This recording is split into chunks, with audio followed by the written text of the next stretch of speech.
여러분, 요즘 식당, 마트, 도서관, 어딜 가든지 꼭 필요한 게 있죠.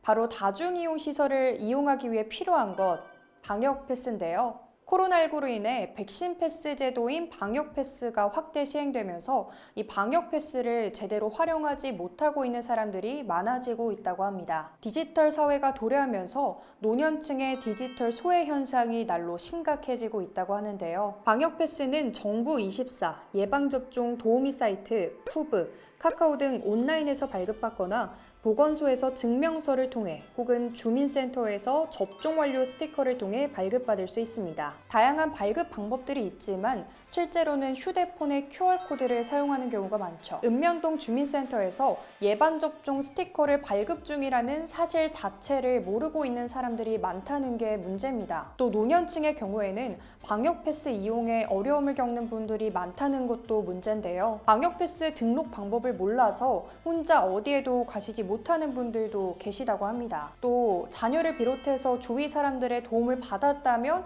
그나마 다행이라고 하는데요. 하지만 주변 사람들의 도움을 받아 발급을 받았더라도 며칠이 지나면 인증을 갱신하고 재발급 받아야 하니 도움을 요청하는 입장이 얼마나 난처하실지, 코로나로 인해 디지털이 범람하고 있는 지금이 디지털 소외계층의 어려움을 다시금 살펴볼 수 있는 적기인 듯 보입니다. 나아가 일부 자영업자, 특히 디지털 기기 사용이 서툰 노년층 소상공인들 사이에서도 이 방역 패스와 관련된 고민들이 많다고 합니다. 방역 패스를 제대로 확인하지 않으면 최대 300만 원의 과태료를 내야 하기 때문에 자영업자 입장에서는 더욱이 방역 패스 확인법을 제대로 익히지 않을 수가 없는데요. 네이버 지식인에는 QR코드 리더기 또는 휴대폰의 공기계 활용법에 대한 질문이 많이 올라와 있다고 합니다. 심지어 바닷가 포장마차와 같이 특수한 영업 환경에서는 와이파이 설치에서부터 어려움을 겪는 경우도 있다고 하는데요. 방역 패스 도입으로 인한 어려움과 함께 수면 위로 드러난 디지털 소외 문제.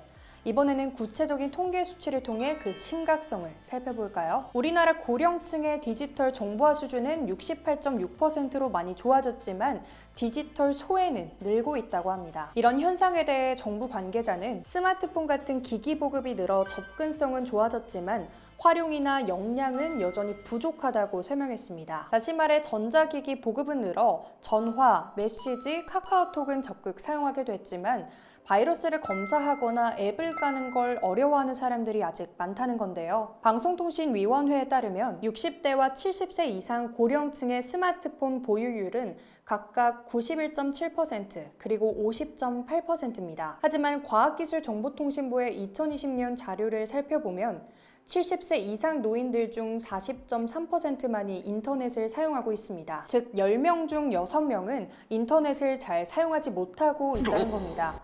이런 고령층에게 방역 패스란 어려운 존재로 비춰질 수밖에 없겠네요.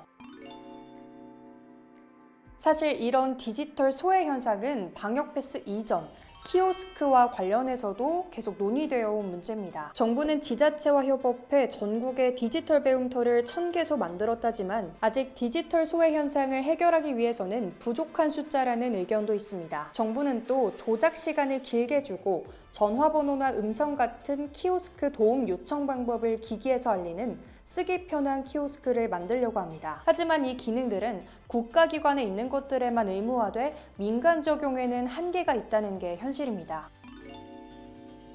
한편 이런 문제를 해결하기 위한 디지털 포용법은 지난해 1월 발의만 된 상태입니다. 올해부터는 민간 키오스크를 위한 소프트웨어 표준화, 즉 취약계층의 접근성을 보장한 소프트웨어를 쉽게 제작할 수 있는 플랫폼 구축이 시작된다고 하는데요. 디지털 포용법이 과태료 규정이 없기 때문에 실효성이 적다는 말이 나옵니다만 이런 상황에서 과태료를 부과하게 된다면 코로나19로 이미 어려움을 겪는 자영업자들의 부담이 늘어날 수밖에 없지 않겠냐는 우려도 제기되고 있습니다. 해당 소프트웨어를 사용하는 키오스크 업체들에게 중기부에서 진행하는 소프트웨어 보급 사업에서 우대해줘야 한다는 말도 나오고 있습니다. 이런 상황에서 업계 관계자는 키오스크 보급 사업은 2023년에 시행되는 법과 지침을 적용하지 않았기 때문에 1년 만에 기존 키오스크들을 폐기 처분해야 할 수도 있다고 말하고 있습니다. 그렇기 때문에 중기부의 사업과 또 법과 국가 표준을 서로 연계해줘야만